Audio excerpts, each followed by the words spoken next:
الرحمن الرحیم، میں ہوں ڈاکٹر راجہ مہدی حسن، چیف کارڈیالوجی اسلام آباد۔ دوستو، دل ہے تو جان ہے، جان ہے تو جان ہے۔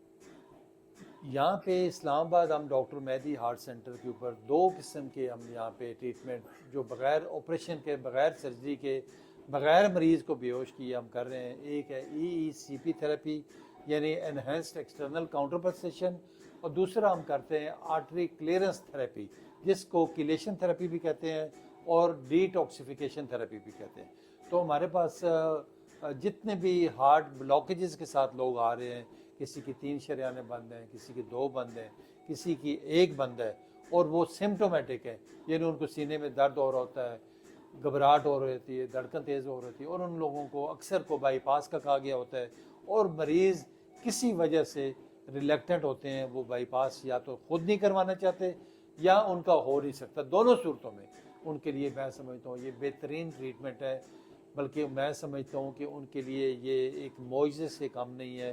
جس طریقے سے مریض ہمارے یہاں سے شفا یاب ہو کے جا رہے ہوتے ہیں اور اپنی روٹین ایکٹیویٹی جاری رکھے ہوئے ہوتے ہیں۔ تو ڈی ٹاکسیفیکیشن تھراپی کے لیے جو ہے نا، اس میں ہم کیا کرتے ہیں کہ کچھ ہارٹ ریلیٹڈ انجیکشنز ہم یوز کرتے ہیں ڈرپ میں ڈال کے، تو وہ سلولی ہم انجیکٹ کرتے ہیں، اور اس دوران کیا ہوتا ہے کہ جو ہارٹ کی جو شریانیں بند ہوتی ہیں، جو بلاکیجز بنی ہوتی ہیں، اس میں کیا ہوتا ہے کہ وہ کیلشیم ہے، کولیسٹرول ہے، زنک ہے، آئرن ہے، لیڈ ہے، نکوٹین ہے، یہ سارے زہریلے مادے جو ایلیمنٹس مل کے تو ہارٹ کی شریانوں کو یہ بلاک کر لیتے ہیں۔ تو وہ انجیکشن جو ہے ان بلاکیجز کے ساتھ مل کے ان ٹاکسنز مٹیریل ہوتے ہیں نا، یہ ان کے ساتھ مل کے تو تھرو یورین وہ باڈی سے وہ اخراج کر جاتے ہیں، پیشاب کے ذریعے نکل جاتے ہیں۔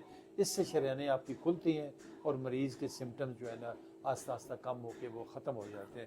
بلکہ آپ کی دل کی شریانیں جو صاحب اس طرح صاف ہوتی ہیں، جس طرح کچن کے اندر آپ دیکھیں، اگر غور کریں تو آپ کا وہ جو سنک بند ہوتا ہے، جو چکنائی کی وجہ سے وہاں پہ برتن دھو کے، تو وہ سنک بند ہوتا ہے، اوپر سے آپ تیزاب یا سوئی پھینکتے ہیں تو وہ نالی جو کھل جاتی ہے۔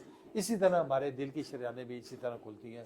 تو ہمارے پاس یہ وادی کھیوڑا سے چودھری صاحب تشریف لائے ہوئے ہیں، جاوید کوڑا کو کہتے ہیں، جاوید کوڑا۔ یہ پہلے 1 سال پہلے ہمارے پاس آئے تھے، ان کی ہم نے پراپر ECP تھراپی کی، ڈی ٹاکسیفیکیشن بھی کی۔ آپ تقریباً یہ 1 سال بعد آئے ہیں، اس دوران یہ ہم سے رابطے میں نہیں رہے، فون کے اوپر کبھی کبھار ہو جاتا تھا، لیکن چیک کرانے نہیں۔ آج ان سے پوچھتے ہیں کہ کہاں غائب رہے ہیں اور کیسے رہے ہیں۔ ہمارے جو ویورز ہیں، ہمارے جو دیکھنے والے ہیں، ان کو بھی بتائیں اپنی صحت کے متعلق۔ جاوید صاحب السلام علیکم۔ وعلیکم السلام۔ جاوید صاحب، ہمارے جو ویورز ہیں، ہمارے جو دیکھنے والے ہیں، ان کو ذرا آپ اپنی صحت کے متعلق بتائیں۔ آپ سال ہو گیا، آپ ECP کروا کے گئے تھے یہاں سے، تو اس دوران آپ کیسے رہے، کیا کرتے رہے، اور ہمارے جو دوسرے دوست احباب ہیں جو پیشنٹ ہے ہارٹ کے، ان کو کیا مشورہ دینا چاہیے؟ کافی لوگوں کو میں نے تو مشورہ دیا ہے۔ میں خود 1 سال آج سے پہلے آیا تھا، تو ٹریٹمنٹ کروائی ہے، 1 مہینے کا کورس ہوتا ہے، وہ کروایا اور میں ٹھیک ٹھاک 1 سال بہت اچھا گزرا ہے۔ ابھی بھی کوئی تکلیف نہیں تھی۔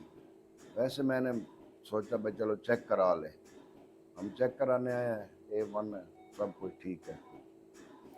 تو دوسرے مریضوں کو کیا آپ گائیڈ کریں گے جو ہارٹ کے پیشنٹ ہیں جن کی؟ ان کو یہی بتاتے ہیں، کیونکہ میں خود آپریشن کے خلاف تھا، سال ادھر CMH میں بھی دوائیں لی ہیں، لیکن آئند ان کا تھا آپریشن۔ پھر اس کے بعد میں ادھر آیا تھا، یہ علاج کروایا اور ٹھیک ٹھاک ہے، بہترین، کوئی مسئلہ مسائل نہیں ہے فی الحال۔ تو اللہ تعالیٰ خیر کرے، خیر ہوگا۔ چلو، بہت شکریہ، بہت شکریہ جاوید صاحب۔ جس طرح آپ نے سنا کہ یہ ماشاءاللہ ابھی بھی صحت کے حوالے سے بالکل ٹھیک ہیں، چلنے پھرنے میں ان کو دقت نہیں ہے، روزمرہ کی ایکٹیویٹیز یہ جاری رکھے ہوئے ہیں، روزانہ اپنے وہاں پہ جو بھی ان کی کھیتی باڑی بھی ہے، روزمرہ اپنا کام کاج ہے، اس میں سارا دن یہ بزی رہتے ہیں، دوائی کا ٹائم میں نے اور کبھی مس اپنے نہیں کیا۔ میڈیسن جاری رکھے ہوئے ہیں، اور جو ہم نے احتیاطی تدابیر بھی بتائی ہیں وہ بھی اس پہ بھی عمل کر رہے ہیں، کوشش کرتے ہیں کہ چکنائی والی چیزیں اور جو آئلی چیزیں ہیں وہ اوائڈ کریں، اور جو فریش اور ہیلدی چیزیں ہیں وہ استعمال کریں، اور دوسرے جو میڈیسن ہم لکھی ہے وہ بر وقت اپنے ٹائم کے اوپر صبح اور شام کھائیں اور اپنے آپ کو مزید بیماریوں سے بچا کے رکھیں. بہت شکریہ. Thank you very much.